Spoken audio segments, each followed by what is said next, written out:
Guys, welcome to Sport Beach. This is the very first breakfast, the very first official event of substance that will kick off the week here, so you're in highly coveted seats. Thanks for coming. Thrilled to have the Ad Council here today. I am on the board, so cheers to everybody that's here from the Ad Council. Raise your hands. You're carrying the flag for the industry. We appreciate you. Thank you very much. Hearst is in the house. Raise your hands. Hello. Thank you.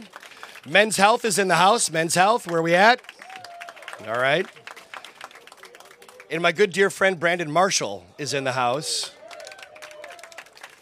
You know, guys, last year we brought Sport Beach to Cannes because we recognized there was an opportunity in partnership with our friends. Where's Damien at 72 and Sunny? I saw him here, right there.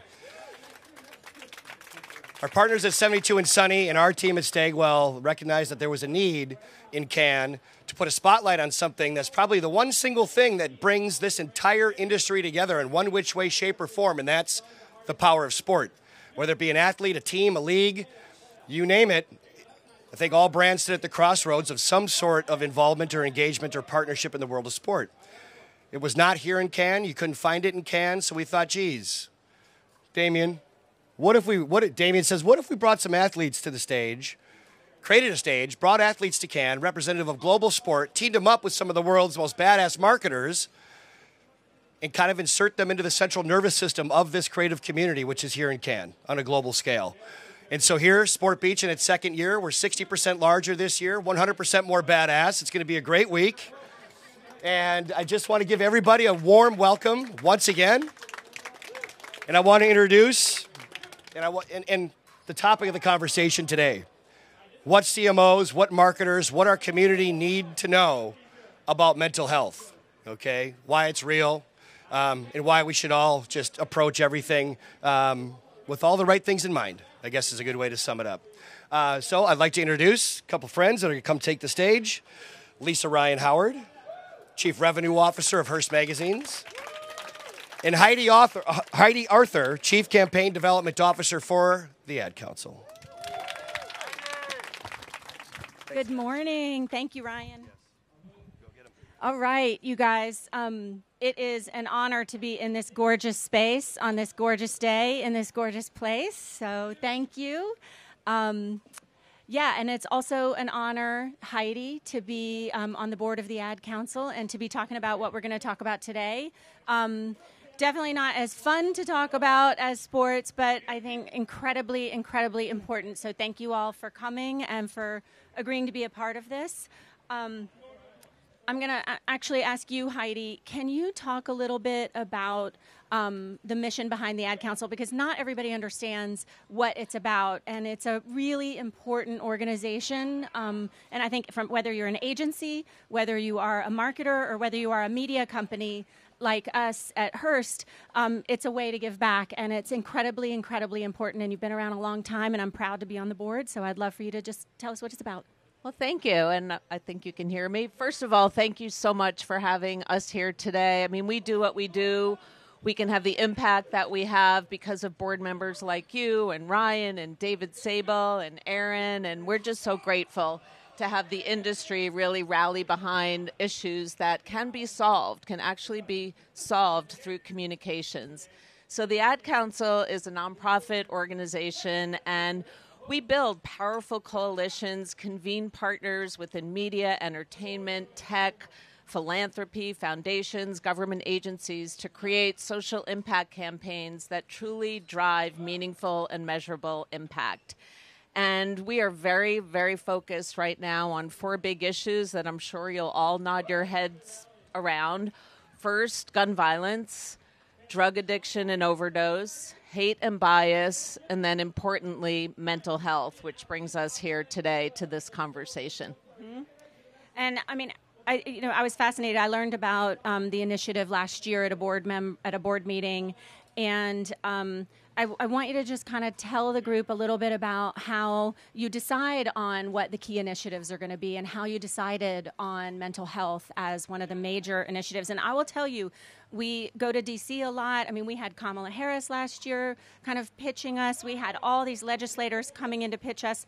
The funds and the resources that the Ad Council has is just coveted by organizations that want the support and want their voices heard and to be amplified by the Ad Council. So it is incredibly impactful.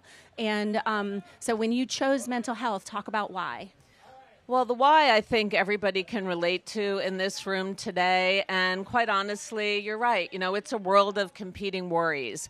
And we do a lot of listening. We do a lot of just deep dives and talk to experts in the field because we don't want to just plunk ourselves down in a space that's very crowded. We look for gaps where we can really use our power as a convener, leverage, the beautiful passion that lives within our industry.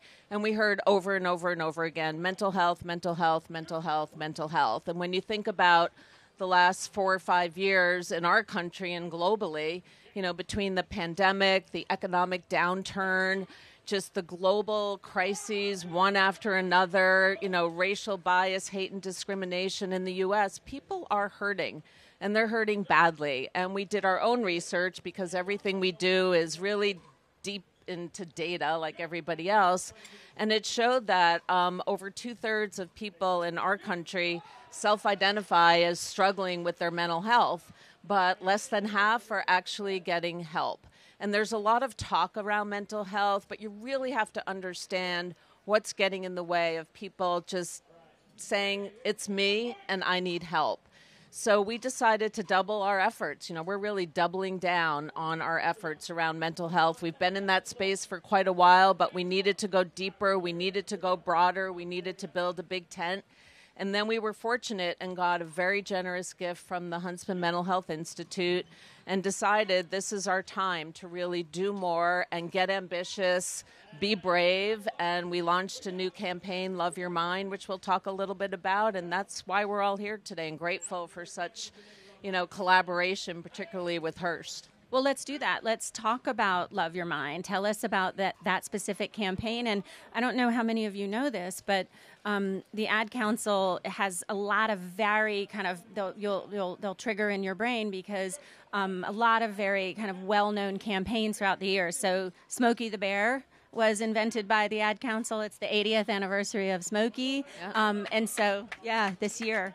So these campaigns resonate and they last. And so the Love Your Mind campaign launched how many months ago? And tell us a little bit about that. So the Love Your Mind campaign, and it's love, your mind, and we're very deliberate about that, launched about 6 months ago. And it has a very clear mission, which is to truly create a society that's more open and accepting around mental health. And that doesn't mean just talk about it. Like I said, you have to really understand who's really struggling, who needs help, where do we have to get in and make people feel like they're not alone. And it's, you know, the 70 million adults who actually self-identify or have a diagnosed mental health condition. But again, there's a host of barriers getting in the way of people just saying, it's me, and we need people to feel like it's okay to not be okay. So Love, Your Mind is, you know, built around insights that we need to reframe it in a positive way. Like, it's a good thing. Having your mental health in check helps you be everything that you want to be, show up for the people that you love in the way that you want to show up, and it's okay to put your own oxygen mask on first. So it's a real reminder that it's about you and prioritizing your mental health, and you have to love yourself in order to do that. So we launched the campaign with a big platform built by our partners at FCB, and then we've been expanding it. We started off focusing on, again, experts said, speak to Black and Hispanic men, because no one's really focusing there. And we heard some really powerful insights that we had to show that this is a sign of strength, that you could be stronger if you really take care of yourself. And then we've been broadening it to other communities, rural communities. We're focusing on the LGBTQ community. We've created wonderful partnerships with the likes of Sesame Workshop, you know, capturing that moment when Elmo checked in with people in our country. And we were actually filming that week, and people just want to know that it's okay to not be okay. And then, of course, the reason why we're here today is because of the power of sports, where sports sits in culture, where athletes sit in the minds of people, all over the world is just astounding, and we know that we can make a difference here. Yeah, definitely. And I think we at Hearst also, we were inspired by this campaign, particularly this year. I mean, we always support, whatever initiatives the Ad Council has, but this one really resonated with us. And one of the reasons is that we have over 50 brands around the world. We're kind of one of the largest, we are the world's largest lifestyle media company. And so we're producing a ton of content every single day. And we kind of analyze that content. We do audits of that content. We look at what our editors are producing around the world every day across those 50 plus brands. And one of the kind of topics that bubbled to the top was mental health. And so we knew that you were doing this initiative, and we said, what can we do to support this? So we launched a project at Hearst called Project Connect, and this is a few months ago. We had our first health summit at Hearst Tower in New York. Dr. Jill Biden came, and that was a real success. We had amazing speakers for that. We're doing another event in the fall called Mind Lab. And we also have taken the content that our brands are producing, and we're amplifying that content in kind of a hub is kind of what we call it, but and promoting that content so that people are seeing it even more than they would normally see it, in one brand. Now we're giving the power of the corporation behind it. So we're really proud about both the thought leadership events, the conversations that we're sparking, and about the content that we're amplifying. And I'll say most excitedly, we, in partnership with you, launched a research study to just understand how marketers, because a lot of marketers have said this to us. We have creative studios that are producing content for agencies and partners all the time, and it's a difficult topic to navigate as a marketer. And so we wanted to understand, how do we do this the right way, responsibly? How do we, as content providers, how do marketers approach the conversation? They know they need to be talking about it because they're consumers. They want to be, connected to them in relevant ways. And so we launched this project together, and I'd love for you to talk about the research project, the findings that we're announcing this week. Yeah, first I want to just say how much we applaud Hearst for taking this on, because brands do want to do something, but it's so easy to go sideways on this issue. There's really dangerous messaging that you can put out there, and just taking the time to partner on such an important piece of research and be a leader in doing that is really just so incredible. So through the Ad Council Research Institute, and we have Derek Feldman here who heads it up right there if you have any questions about the data, did a very extensive study. It was both qualitative and quantitative research. So we spoke to over 4,000 or just about 4,000 consumers to really understand, if you're a brand, and very specific to brands, how do you show up in this space? And first of all, should you even be out there talking about it?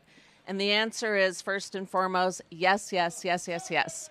Consumers want to hear from brands. And in fact, the data shows that almost 70% think about it positively. If I see a brand in this space, that makes me feel really good about that brand. However, you have to be careful around how you show up. So first, and it may seem obvious, but it's so important to just be authentic, walk the walk. And you have to think about it both internally first, like look at your own house, look at your own employees, look at your practices and policies, and make sure that you're taking care of your people. And then secondly, externally, don't just show up with an ad campaign. Really support the organizations that are out there helping people on the ground. And the work that you're doing in this space is so important to provide access to information, to break down barriers, to really use your cultural influence to make a difference. And then the other thing we heard, which was quite interesting, it's not just about crisis when the house is on fire. People want to start from, early in the journey, about front-end prevention, and they want easy tips and tools. If I'm dealing with anxiety and stress, like, how do I unpack it? What does that really mean? How do I confront it and just help myself? And then, of course, easy access, easy to navigate to therapy resources in your community. Mm-hmm. Okay, and so we, as I mentioned, we're previewing the results here at Cannes. There is a QR code, and I don't know where it is, but it's somewhere. Where is it? do we? Oh, great. Okay, so we're going to give you guys cards with the QR codes to be able to download the study. So, or you can reach out to Heidi, to the Ad Council, or to Hearst, and we will facilitate for you. But valuable work, and really appreciate it. You know, we've got to get the message out the right way, Absolutely. and so thank you for your leadership there. You also, and this is something I got a preview of in our last board meeting that I think it's never been done before, ever. So really exciting that the Ad Council announced an amazing new partnership with all of, and I have them here, but I'm not going to name them all, the major sports organizations in the U.S. It's, again, never been done before, but it's, in support of mental health. It was, the NFL, Major League Baseball, soccer, all of them. Just tell us more about that, and I know you have a video to show as well, right? I do. So first of all, sports. I mean, it's more than just feeling good, working out, your body. There's so much influence that lives and breathes within the sports industry with athletes, with thought leaders, and we were thrilled to announce this partnership with 11 major sports leagues and organizations. And if you come by tomorrow at 12:30, we're going to go deeper on that right here, right there by that court. But that partnership is extraordinary, but it wasn't the first thing that we started to do in that space around sports. We worked with Black Players for Change early last year and put out some content where players from DC United were sharing their own stories, how it's important to love, calm your mind, and take care of yourself. And then we were just thrilled to partner with Stephen A. Smith, who is just revered within the sports community and broader than that. And he just became so vulnerable, so honest to just share his own mental health experience and journey after the tragic loss of both his mother and his brother. And I don't think that the words that I could say here can capture the power of what he did on behalf of this issue and so many of us. So let's take a look at that film. I debate all day. It's what I do. But there are some things that are undebatable, like your mental health, my own mental health. I was in a dark place when my brother passed away in a car accident. I've never been more devastated than the day I lost my mom. I was depressed, miserable, in ways I never imagined. I reached out, and my sisters came, my pastor, my therapist. They helped me get through it. I found that the more I spoke up, the healthier my mind became. The chaos that was in me began to subside. I was more focused, clear. When you love your mind, you can go so much further. That's not up for debate. Find mental health resources at loveyourmindtoday.org.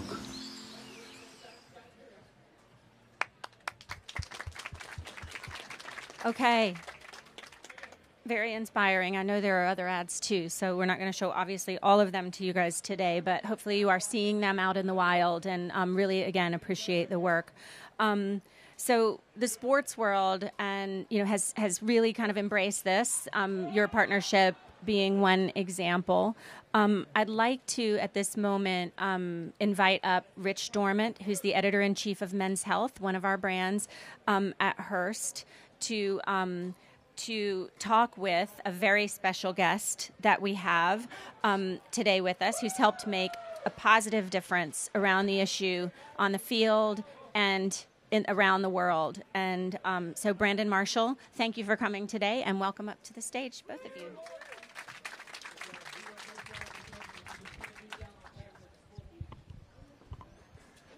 Good morning. Well, is it still good morning? I mean, thank you for being here, for powering through jet lag, hangover, pickleball mania, and welcome, Brandon. So everyone knows Brandon Marshall, but if you don't, I'm going to read, your CV's pretty long, so I'm going to read it just to make sure I get it right. You're a former NFL player, you're an entrepreneur, you're a CEO, you're a broadcaster, you're a dad, you're the founder and CEO of the House of Athletes brand, and you're the host of I Am Athlete podcast. But what we're going to be talking about today, we're going to start with something you did 13 years ago. Well before 11 major sports leagues were talking about mental health. Brandon announced that press conference that you, one of the millions of people around the world who suffer from borderline personality disorder. This was an incredibly brave thing to do at a time when most people, least of all professional elite athletes, were talking about their mental health. What made you want to come forward and bring this to the forefront of the conversation? Yeah, thanks for having me. Appreciate you for having me, Ryan and Stagwell team. Nice to see you again, Richard. 2011, I was in the peak of my career. I just signed the biggest contract at the wide receiver position in the National Football League. A couple months later, found myself rock bottom. But I had challenges for years. And if I'm really honest, you can go back to my childhood when I was in elementary school and you can see some of the signs and symptoms. And I think a lot of us, you mentioned, Black and Hispanic men, a lot of us have these challenges because of the environments that we grow up in. A word that I learned at McLean Hospital, Harvard affiliate, the etiology behind borderline personality disorder, right? But anyways, I found myself at McLean Hospital, and the New York Times piece on Marsha Linehan came out. Marsha Linehan created probably one of the most profound group therapies out there. It's called dialectical behavior therapy. So what was interesting about that, I was there Monday through Friday, 9 to 5 for 3 months, every single day. I was in dialectical behavior therapy, mentalization therapy, self-assessment, cognitive behavior therapy, et cetera, et cetera, et cetera. This was like my full-time job. I walked away from the NFL for a couple months to gain back my control of my mind, right? And this New York Times article comes out about Marsha Linehan, and she told the world that she, too, suffered. And there was mixed emotions from all the patients that was there. I was like, damn, why wait so long? And so I wanted to be one of those voices and put some faces to it. And I didn't come out to tell my story about a patient. I wanted to position myself strategically to be a thought leader in this space. Now we look up 10 plus years later, and now we're having these conversations. We have some amazing things that we're doing or have done. You think about My Cause, My Cleat, the biggest initiative in the National Football League. Our foundation, we pound the pavement for 3 years with Roger Goodell to get that started. But I was trying to get them to shift from talking about breast cancer awareness to mental health awareness, right? There's 36 million Americans that are affected by cancer, 100 million Americans, give or take a few, when you think about mental health. So I came out because I saw the bigger picture. We studied Livestrong, Lance Armstrong, Magic Johnson, Keanu Reeves, Boomer Esiason, Doug Flutie, all these amazing athletes and artists that transcended the sport or their big screen to do something amazing in nonprofit. So you mentioned, and I don't know why you put me up here talking about mental health, Ryan. I could talk about this forever. And it's interesting because I don't really talk about this that much anymore. I'm so focused on top of funnel and raising awareness around it, advertising. I'm learning y'all business, right? So I don't even really talk about this much. Maybe twice or 2 or 3 times a year, someone will call me out to speak on mental health. But I moved past that a very long time ago, start thinking about for-profit. I was tired of asking brands and people for money and trying to raise money. I said, shit, I'll make my own $1 billion and give away the money I want to give away. So all right, so you're not a billionaire yet. So we've got a room full of people here, some who've got some ad budget. What are some ways that these folks can be talking to their consumers and talking to their clients about issues around mental health and sort of framing it, as Heidi said, in a positive and proactive way? So funny, right? That conference, it was August 4th, 2011, and I stood in front of the world, and it was the first time they had all these, live stream my press conference after practice and camp. And I said, I want to walk the halls of Congress. And I went da-da-da-da-da. I had this whole thing in my head, spoke for 30 minutes, and it was all over all the networks, ESPN, NFL Network, et cetera, et cetera. And one of the things that we did a bunch of things. We walked the halls of Congress. We sat on mental health task force. We worked with the, what's the Pope? What is it called? The Vatican. The Vatican. We did some cool shit in this space, right? The most profound thing that we did was in the pandemic, we launched a podcast because we wanted to sell a show. and I wanted to keep my for-profit that was focused on mental health going. I wanted to keep my team together. I didn't want to let anybody go, so I thought I could sell the show. And probably halfway through our first season, I asked my guys this question because it's how we open up internally in our meetings. How are you doing? So we'll have a team, 50 people. How are you doing mentally, physically, personally, 1 to 10? And we started that conversation, and it just took off. So when you talk about, like, what brands can do, it's really still having that conversation, but real conversations. We had Deion Sanders on our show, and I asked him how he was doing. And tell me about one of his lowest moments. And he talked about being in the prime of his career with a shotgun to his head. We had Darrelle Revis, who just went into the Hall of Fame. I asked him how he was doing 1 to 10, and he said he's struggling with PTSD.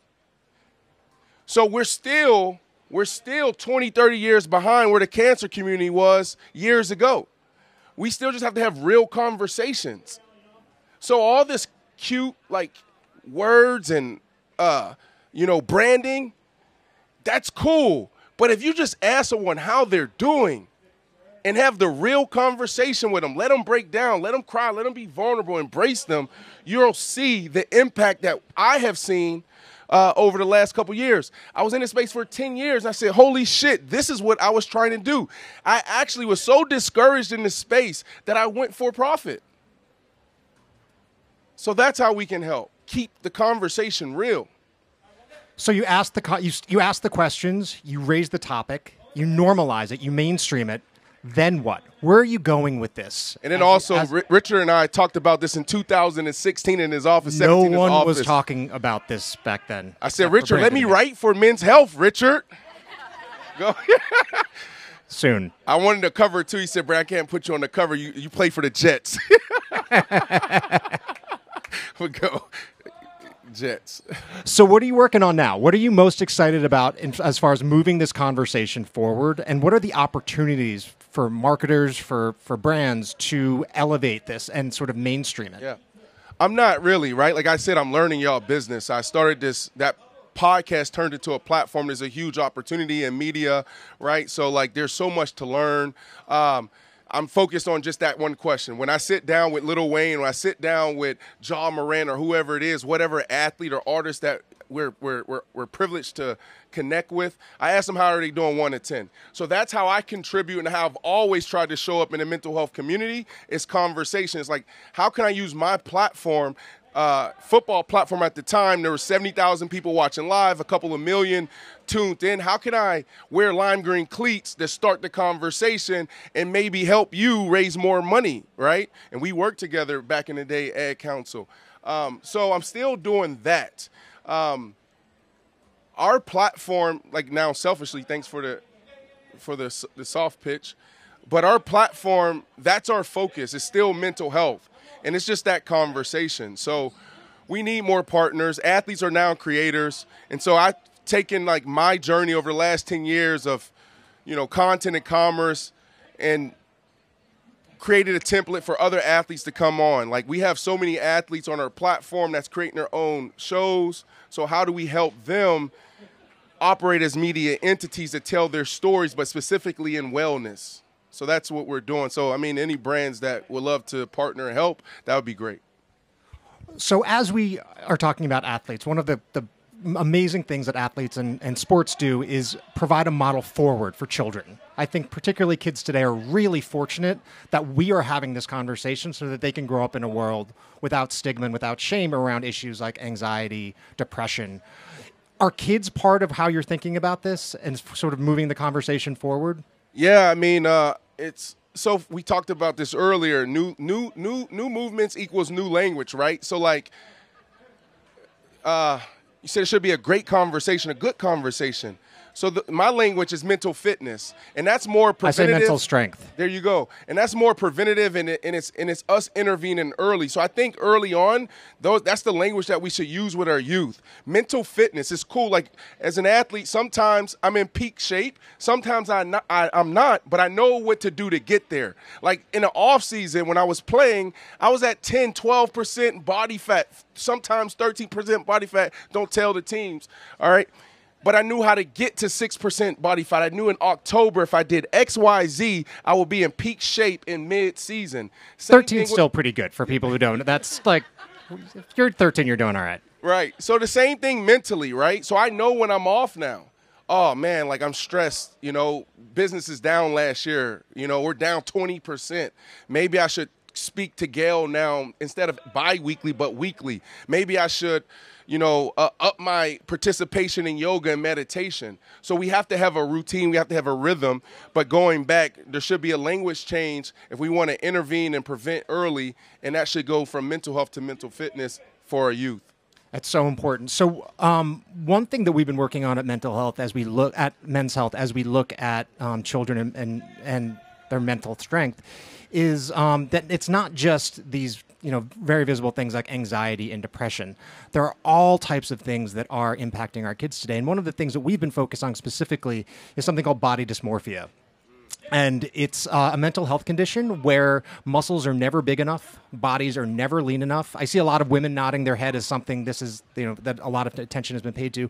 Today's teenage boys are suffering from it in a way they never have before. So we made a documentary. It's actually the first feature-length documentary from Men's Health and from Hearst magazines. It's 70 minutes. Today, I'd like to show you guys a preview. It's actually a 10-minute clip. No one's ever seen this before. We're incredibly proud of it. We're actively looking for partners and sponsors to help us amplify the message and reach new audiences and create an impact around this super critical mental health issue. So we're going to tee up the clip and hope you guys enjoy it. Yes, and stick around for Q&As.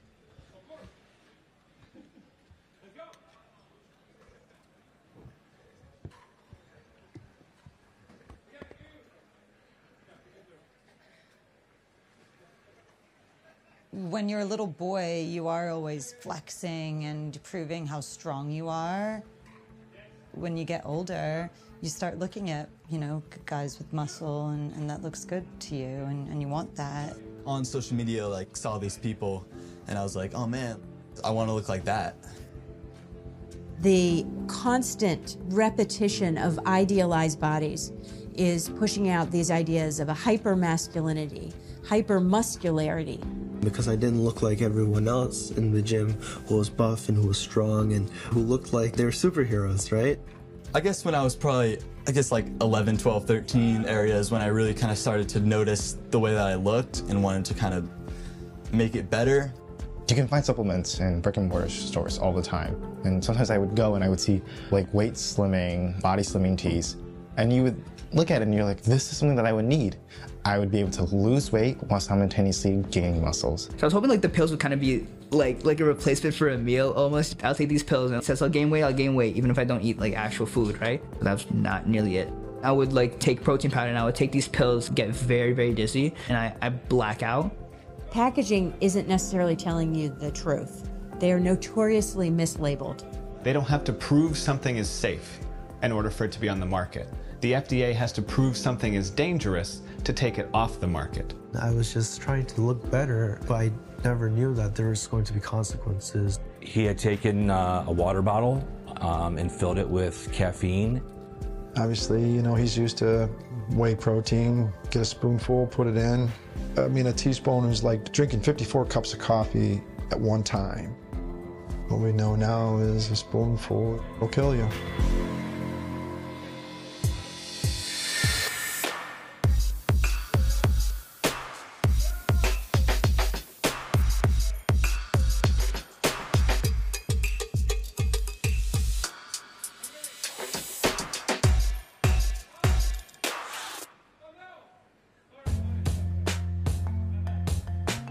My name is Eli Weiss. I'm 15 years old. I did everything that young kids do. I played basketball, soccer, you know, all the kind of sports. I was a very like happy childhood. I was much more of an indoor kid than I think most kids were. I was like watching TV, I was playing video games, I was on the computer. Parents never really made me go out, they never really had me do sports. They were okay with me being inside. My dad named me Stanley because he wanted me to get to Stanford, and my dad named my brother Winston because he wanted to get him into Princeton. It's me, my brother, my two cousins. We go to the library a lot. I remember those times because I think it was just so much fun for us, you know, without phones, just us and our tote bags and our desire to read. some of us desire to read. My brother didn't really want to read. He was just there for like the Burger King afterwards. When I was a kid, I loved to watch Dragon Ball Z. I also loved Iron Man. These were characters that I really loved. And my barber, to this day, calls me Iron Man. He passes by us on the street and he's like, Iron Man. And that was when I was like 6, 7 years old. For like all my life, I've been like a skinny kid. It was never that much of a problem, but I remember I'd always get like little like jibs and jabs about it. The first time I really start feeling that peer pressure was towards 8th grade, the end of middle school. I was just self-aware of my own body, and I would think that other people are viewing my body the way I was viewing my body. I really didn't feel that beforehand because I didn't have social media. When I first got social media, I was 13. I was following a lot of accounts with not only like sports reels and boxing and MMA. I was also watching my own peers and their own progress, and I felt insecure. In the beginning, I had just my close friends, right? But eventually you start seeing other posts, you follow other celebrities, and you start being fed different people that have a specific body. I wanted to be someone stronger, leaner. I wanted to look like Iron Man, right? The designers behind social media know how to draw us in, and they really know how to draw young people in. Before social media, yeah, there were men's magazines where they'd have guys without their shirts on that had the idealized muscular body. But generally, you'd have to go out and get the magazine. It didn't come to you. But now with social media, these images, they are in a constant feed. Like six-pack, broad shoulders, big meaty chest, super jacked arms. They had their abs all chiseled out.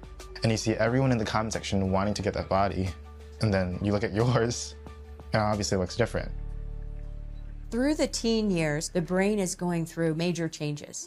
What develops first is emotional response, and part of that is social reward. You see all the likes and all the views. Teens, it's very important for them to be in tune with what's happening in their social network, with others who they're learning from. They're learning how to become adults. You really need to be on social media platforms to be connected with everyone. If you're not, you're going to feel a certain level of disconnect. It's easier to get someone's Instagram than it is to get their number. So what we have is a lopsided brain development that makes them particularly vulnerable to the kind of techniques that social media platforms are using to draw them in, to hook them, and keep them there.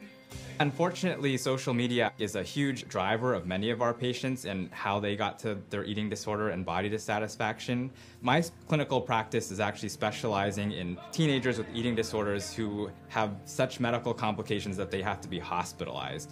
They are still so entrenched in the disorder and in social media that many of our teenagers are stuck on their phones, posting on social media from the hospital and actually sharing with each other tips on how to game the system while they're hospitalized and about to die. And so we actually have to physically remove the devices from them. I don't think there's anybody that I wanted to look like. I wanted to look better. I decided that I wanted to join the track team because I wanted to lose a bit of that chubbiness that everyone's telling me about. At this time, I was already forming and depicting a specific body type of guys who were lean and thin because they were in the track team. And so I wanted that sort of body type. And that's when I began to do more research as to how I could achieve that as quickly as possible. I looked up on the internet, how can I gain muscle quickly? How can I lose weight fast? I saw an advertisement for a product that promised me that I could lose weight 20 pounds in 1 month, and I could look stronger, look leaner, not have to work out as hard to be able to lose my weight. If that means buying this product that was really expensive, $40 for a small jar, it was definitely worth it. I'm very leery of anybody really using them. You can get the same benefit having a cup of coffee before you exercise if you want to get the benefit of the caffeine without the risks of the additional stimulants and or banned substances also included, which is unfortunately more common than we want to admit in the supplement industry. Unfortunately, the U.S. market for supplements does have an underbelly. It's a very small portion of the industry, certainly not reflected by CRN members. But there are products that find their way into the marketplace. They are not legal supplements, but they're often marketed as supplements because they think that will help them pass under the radar. What that means is that American consumers and kids in particular are the lab rats for the dietary supplements industry. Logan was a super easy kid. Never gave us a day's problem. I mean, he was a mama's boy. The kid that everybody just loved. He had that perfect personality. Prom king, your winter formal king, your all the kings. He was all of them. Logan was a great student. He was very involved, sports, academics. He had a fabulous smile, extremely popular. He was very well respected and admired by the staff. Leading up to that day, they were on their extended break for Memorial Day weekend. So it was a 3-day weekend. So they're 18, you know, they're having fun. They're staying up way too late. He goes to school on that Tuesday, tired. Through the weekend, sometime, I guess, was texting some of the classmates about, you know, pick me up, energy, you know, and somebody offered up, you know, caffeine powder. What is caffeine powder? I mean, it sounds innocent, right? No, it's not innocent at all. I mean, a teaspoon is like drinking 54 cups of coffee at one time. Tablespoon, you know, who knows? Obviously, you know, he's used to whey protein, get a spoonful, put it in. What we know now is a spoonful is like, it'll kill you. Yeah, the lack of regulation on the supplement industry, particularly for people who don't know what they're looking for or just don't know what they don't know, people can be taken advantage of. Any 12-year-old can walk into the corner store, the pharmacy, the grocery, their gym, and fill a backpack with these products. This is something we want to change. So that's Generation Flex. So coming soon. I think we have about 10 minutes for a Q&A, right? Yes. So all of us? Or who? Can I say something really quickly? So we have advertisers in the room, right? So coming off this, great job. But you asked me an interesting question. You was like, how can advertisers help? Just good business, really. Like, just take the social part out of it and think about business. I talked about studying all these athletes and artists. The ones who jumped out to me was Livestrong, Lance Armstrong, but it was how they did business. Nike made billions of dollars off of the cancer community. That yellow turned into like a movement. Doug Ullman, who was the president of Livestrong back in the day, went to Oakley and said, hey, we want to do a deal with you guys. We're having a lot of success with other brands. They said, no, we're not into it. He said, well, just give me the brand. Give me the product that's not really working. So they gave them some glasses that couldn't sell. And he said, all right, give us 20% of the difference. Mark it up and give us the difference. That became their number one seller. And they made millions of dollars off of that a year, right? So this was brilliant.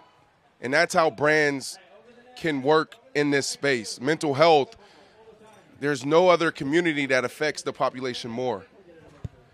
And we talked to like Under Armour back in the day about this. It's like, yo, you guys can own this space. And there still hasn't been a brand that stood up and said, we're going to own mental health the way Nike owned cancer. Yeah. It is powerful stuff. It's brave reporting. So thank you for that, Rich. We do have Q&A. Before we do, I just want to say one thing about it, that that kind of reporting is brave.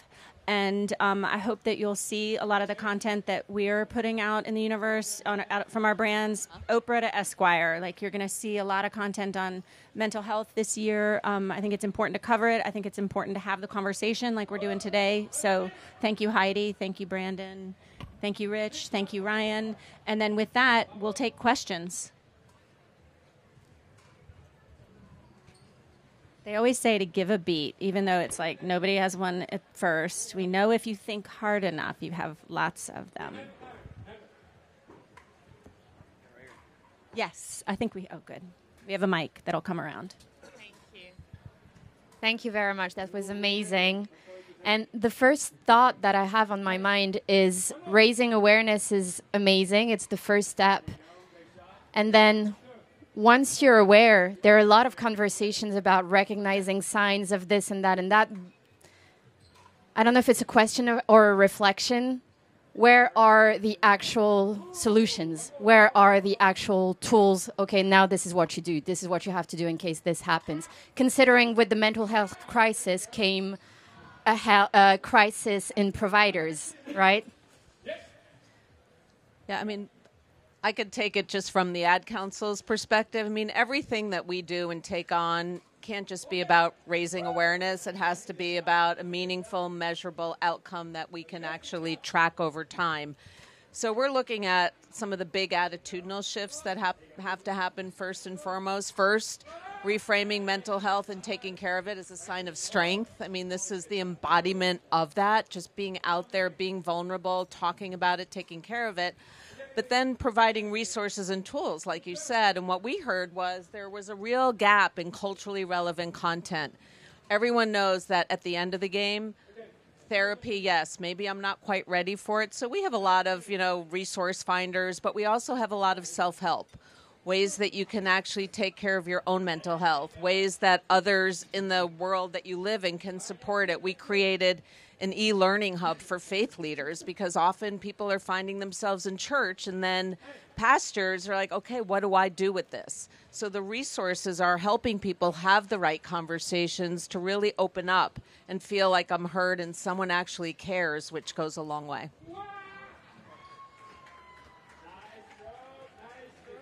Hey, how y'all doing? My name is CJ Paisley. I'm here on behalf of CCDC, who brought me out here along with Habak. And I just have a question for you.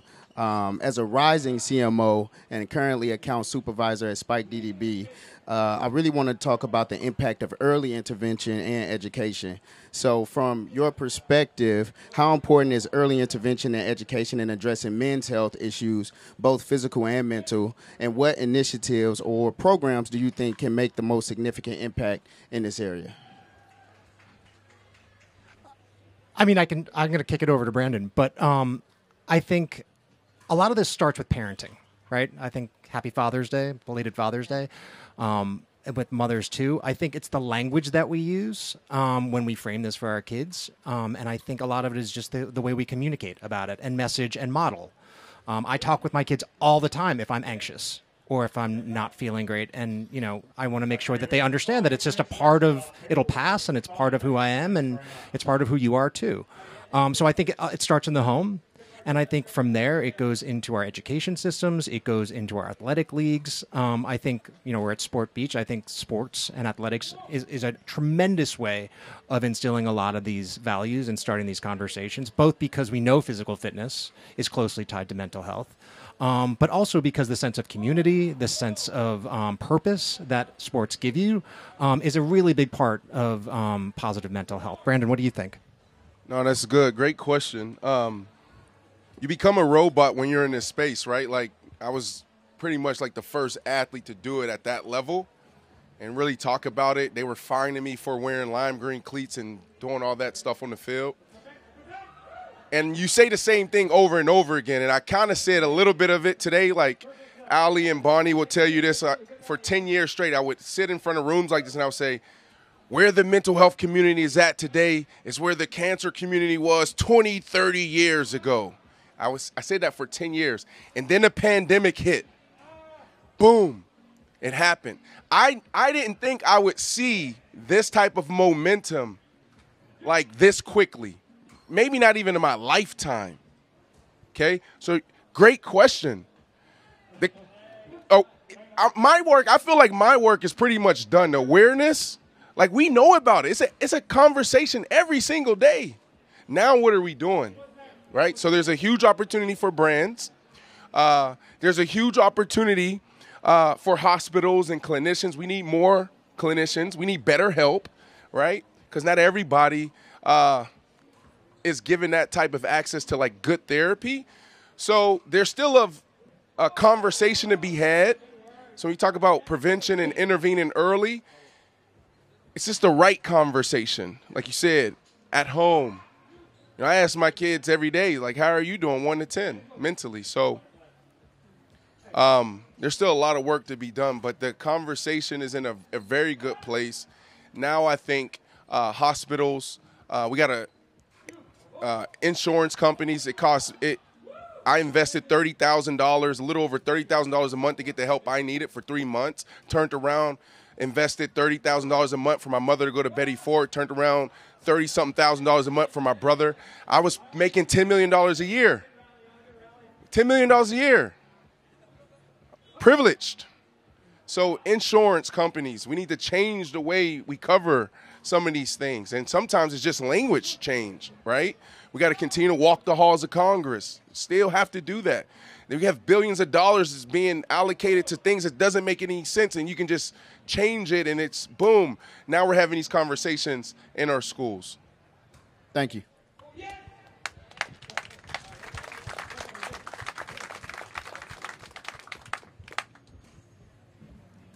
got more? Oh, we got one here.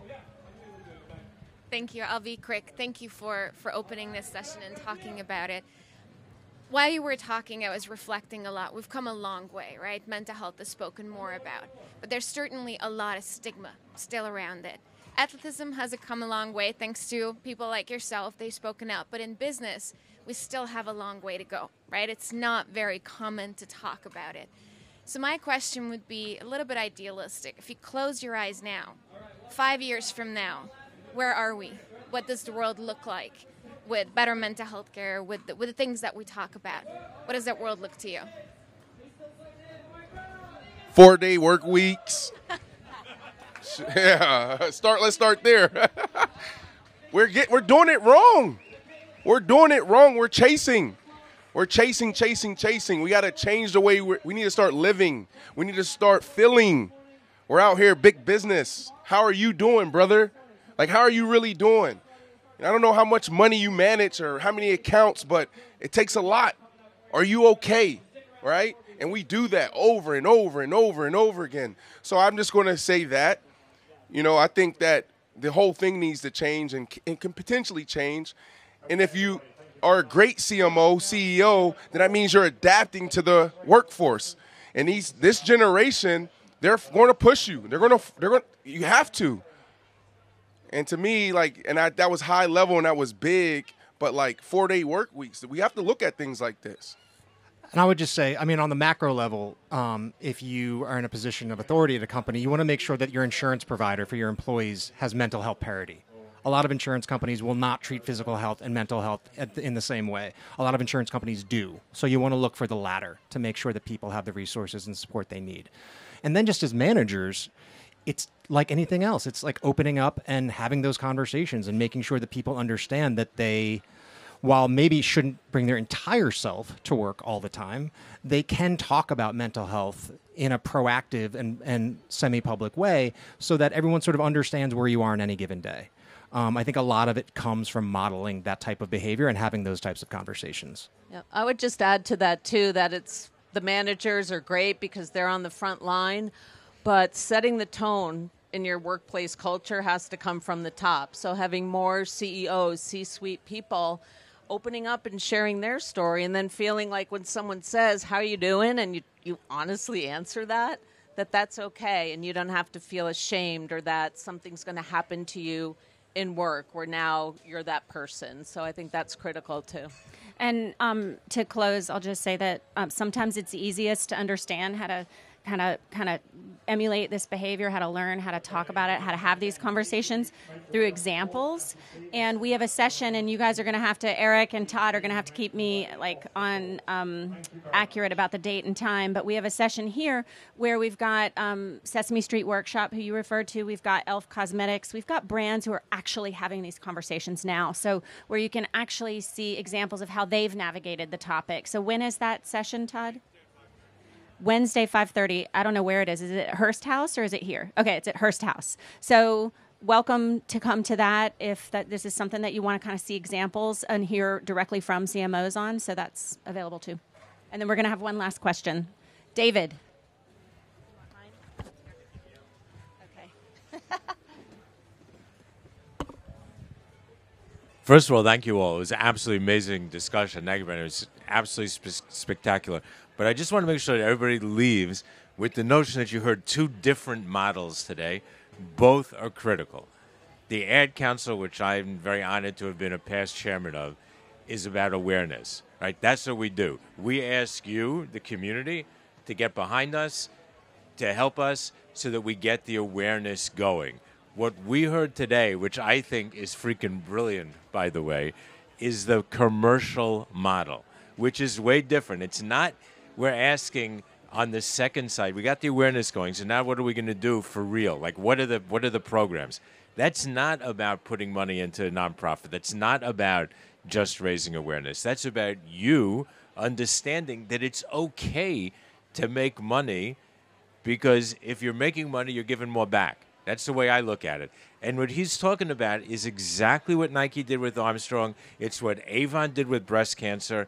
It's how do you not just raise awareness, but don't be ashamed. If you can make it work, you're benefiting everybody. The fact that you're making money is fine. Everybody will believe you if you're giving back enough.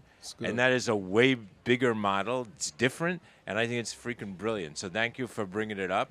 And, like, if you need to talk, go talk to him. Like, if you have that idea, because I think that is the big game change. No, that's so the next good. piece. It's Livestrong, it's Lance Armstrong, it's Doug Goldman, it's those guys. I was just privileged enough to spend time at Harvard building out that case study. So that's it. You know, it's like if you're real, the story is real, if it's authentic, people want to fly their colors. They want to fly their colors. They're going to buy those brands that are behind those conversations that they're passionate about. It's great. Okay, on that note, thank you, Stagwell.